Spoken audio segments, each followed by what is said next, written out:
अस्सलाम वालेकुम वरहमतुल्लाहि वबरकातुहू।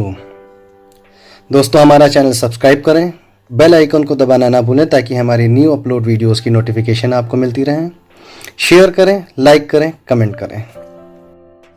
दोस्तों, आज का हमारा टॉपिक है ईद की नमाज का बयान।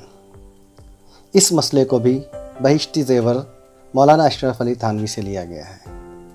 आज हम जानेंगे कि ईद की नमाज को किस तरह और कैसे पढ़ना चाहिए और क्या सुन्नत है और क्या फ़र्ज़ है। ईद की नमाज का बयान। शव्वाल के महीने की पहली तारीख को ईद उल फित्र कहते हैं। ईद के दिन 2 रकात नमाज शुक्रिया के तौर पर पढ़ना वाजिब है और ईद की नमाज में खुतबा शर्त यानी फ़र्ज़ नहीं, सुन्नत है और पीछे पढ़ा जाता है। मगर ईद के खुतबे का सुनना भी जुमा के खुतबे की तरह वाजिब है, यानी उस वक्त बोलना, चालना, नमाज पढ़ना सब हराम है।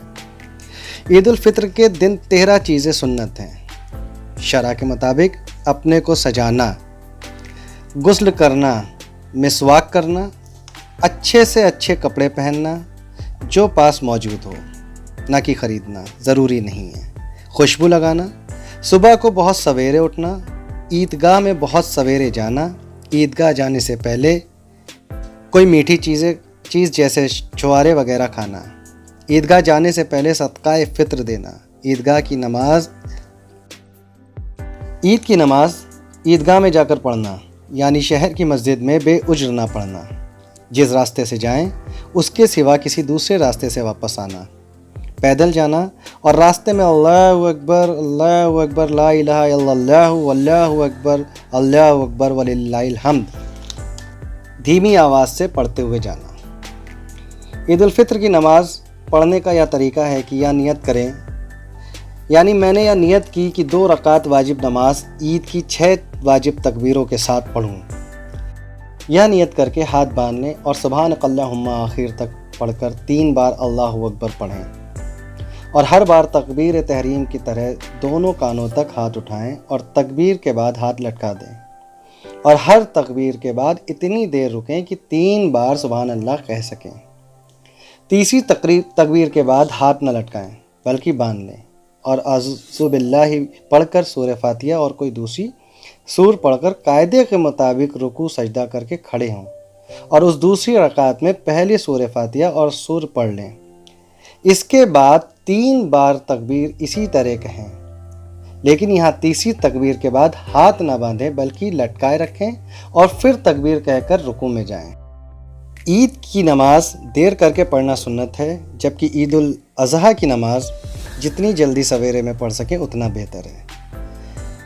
जहाँ ईद की नमाज पढ़ी जाए वहाँ उस दिन और कोई नमाज पढ़ना मकरूह है, नमाज से पहले भी और नमाज के पीछे भी। हाँ, नमाज के बाद घर में आकर नमाज पढ़ना मकरूह नहीं और नमाज से पहले यह भी मकरूह है कि आप घर में कोई और ईद की नमाज पढ़ें। अगर किसी को ईद की नमाज ना मिली हो और सब लोग नमाज पढ़ चुके हों तो वह आदमी तन्हा ईद की नमाज नहीं पढ़ सकता, इसलिए कि जमात ईद की नमाज में शर्त है। इसी तरह अगर कोई आदमी जमात में शरीक हुआ हो और किसी वजह से उसकी नमाज ख़राब हो गई हो तो वह भी इसका क़ज़ा नहीं पढ़ सकता, ना उस पर इसकी क़ज़ा वाजिब है।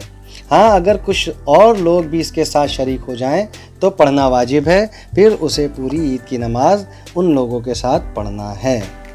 अगर कोई आदमी और अगर रुकू में आकर शरीक हुआ हो तो अगर गालिबन गुमान हो कि तकबीरों की फरागत के बाद इमाम को रुकू मिल जाएगा तो नियत बांधकर तकबीर कह लें, इसके बाद रुकू में जाएं।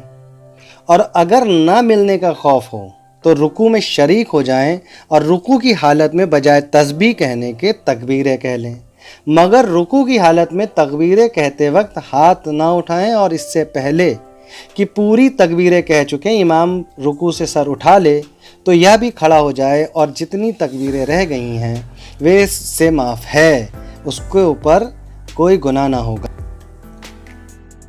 अगर किसी की 1 रकात ईद की नमाज में चली जाए तो जब वह उसको अदा करने लगे तो पहले किरत कर ले, इसके बाद तकबीर कहे।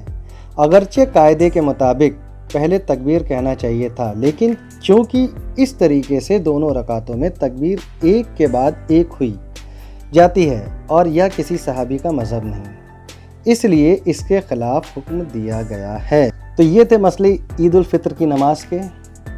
انشاءاللہ جب عید الاضحیٰ کی نماز آئے گی تو اس کے بارے میں بتایا جائے گا۔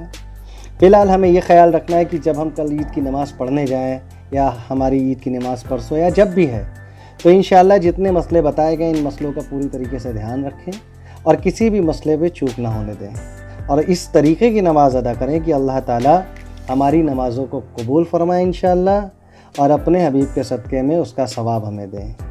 اپنا خیال رکھیں، انشاءاللہ پھر اگلی ویڈیو میں ملاقات ہوگی۔ السلام علیکم ورحمۃ اللہ وبرکاتہ۔